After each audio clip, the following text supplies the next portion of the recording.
Une expérience, une ONG, des obstacles, c'est la règle de 3 de José Benavente. Son expérience dans l'humanitaire commence en 1993.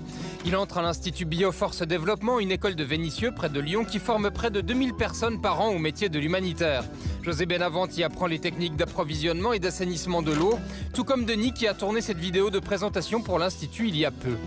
Cette eau est traitée sur place et distribuée pour la boisson, pour se laver, pour cuisiner.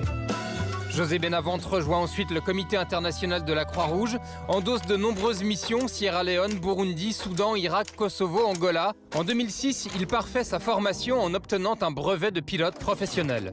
Cette grande expérience, il la met au profit de son ONG. Avec un autre pilote d'avion, Benoît Micolon, il constate que les bateaux qui secourent les embarcations de migrants en Méditerranée ne peuvent pas les repérer au loin. Il cofonde Pilote Volontaire en janvier 2018. Nous avons décidé de mettre des moyens aériens pour soutenir ces opérations de secours. Ils réunissent leurs économies, achètent un petit avion, le Colibri, et effectuent leur premier repérage au large des côtes libyennes le 12 mai 2018. De voir de nos propres yeux la première embarcation avec au moins une centaine de personnes à bord, de voir ces visages, de voir ces mains qui s'agitent. On sait pourquoi on est là. Depuis, ils ont effectué 82 vols, signalé 71 bateaux en détresse au centre de coordination des secours et ainsi contribué au sauvetage de 6000 personnes en passe de se noyer. Les obstacles qui les empêchent de mener leur mission à bien ne manquent pas. Tout d'abord, José Benavente a besoin d'argent. Chaque journée de vol coûte environ 1000 € et pour l'instant, Pilote Volontaire ne peut compter que sur des donateurs privés. Ensuite, le 30 juillet, Matteo Salvini était encore ministre de l'Intérieur en Italie.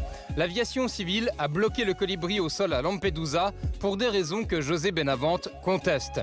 Il a le sentiment que les autorités italiennes cherchent, selon sa propre expression, à ne pas avoir de témoins sur une scène de crime.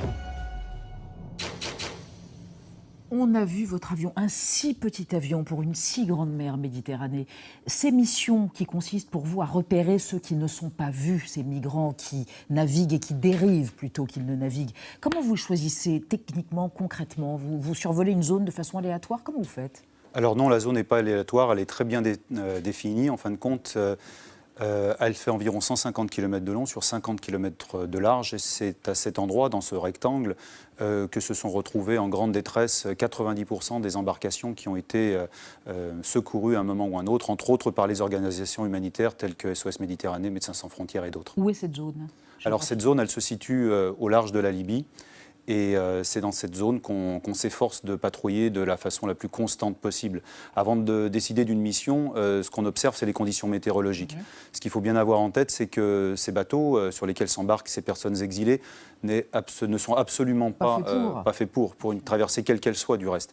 Et donc ils sont contraints d'attendre que les conditions météorologiques soient particulièrement bonnes. En l'occurrence, des vagues pas très hautes et pas trop de vent contraire.